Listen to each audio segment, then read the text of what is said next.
Hem de ustazım şu Kur'an-ı Kerim'de cihat hukumi bu söz qaysi xil o'xshamagan ma'noda ishlatilgan.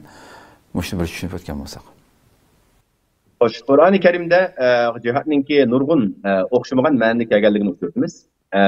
Shunga bu Qur'oni Karimni to'g'ri ravishda o'qimagan, tushunmagan va uni tafsirini bilmagan insonlar mush jihat so'zini qalaymagan tushunib qilib, o'z o'rnida ishlatmay, ba'zida xatolashib, ba'zida oshqulliqqa, ba'zida buning ahamiyat bermay, yo'q bizni bunday qiladigan imkoniyatimiz yo'q deb uni bırakmab, uni voz kechadigan har xil tushunchalarga uchrayotganligini insonlarning ko'ramiz. Bu hozirgi davrda emas, tarixdan beri bo'lib kelgan bir voqea.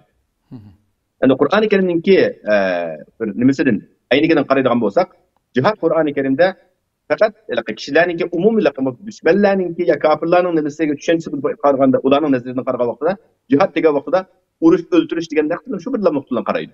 Masalan, hozirgi g'arb elleridagi masalan media mush nimalarning hammasida propaganda qilib, mush narsa o'tirib qo'ydi. Demak, bu orqali islomni va musulmonlarni xunuklashtirish, ularni tushirish uchun iste'mol qiladi bular. Bu dushmanlar tarafimizdan nima qilgan.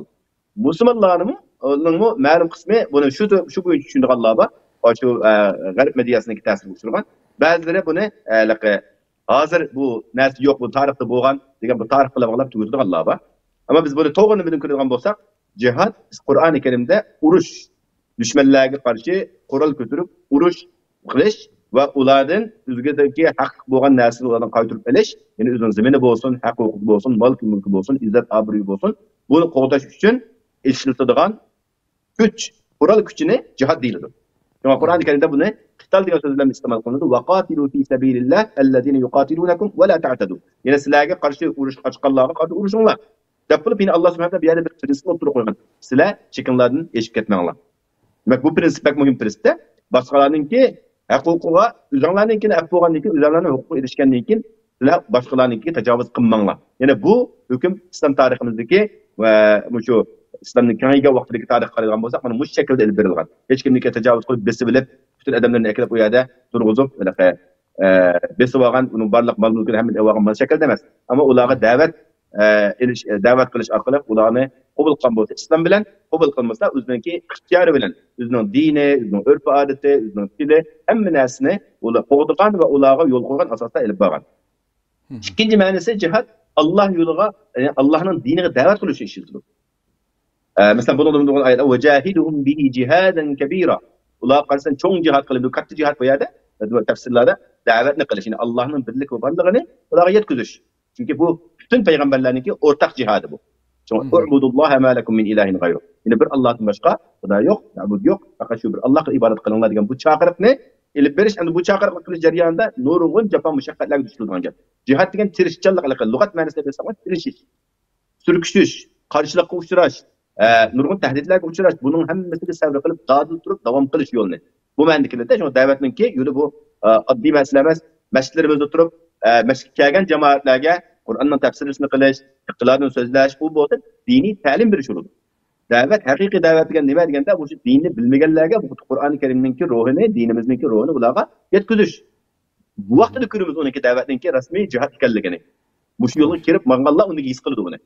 Ama o'zimizning musulmonlar orasida o'tirib, musulmonlarni masjidga chaqirib, ularga diniy tabliq qilishning o'zini ba'zida uni jihad deb oladi, ammo to'g'ri, u bir yo'li, ammo da'vat haqiqiy Allohning dinini boshqa yetkazishga elib boradigan jihad bu haqiqiy jihadningki bir turi.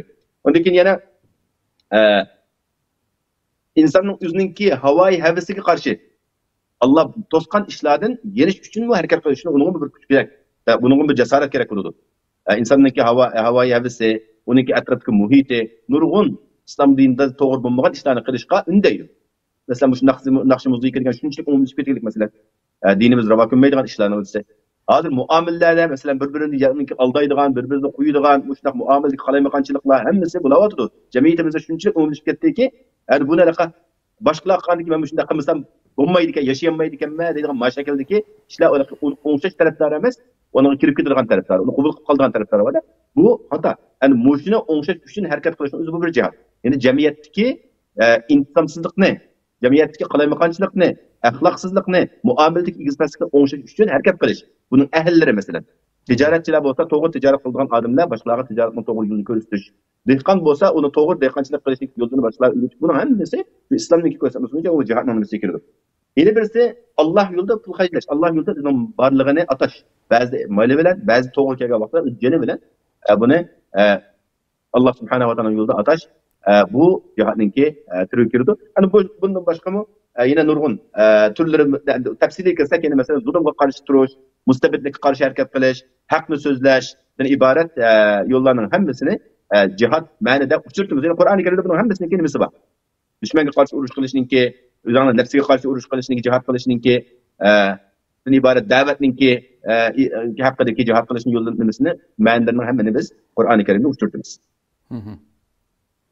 Xo'sh, Allah razı olsun.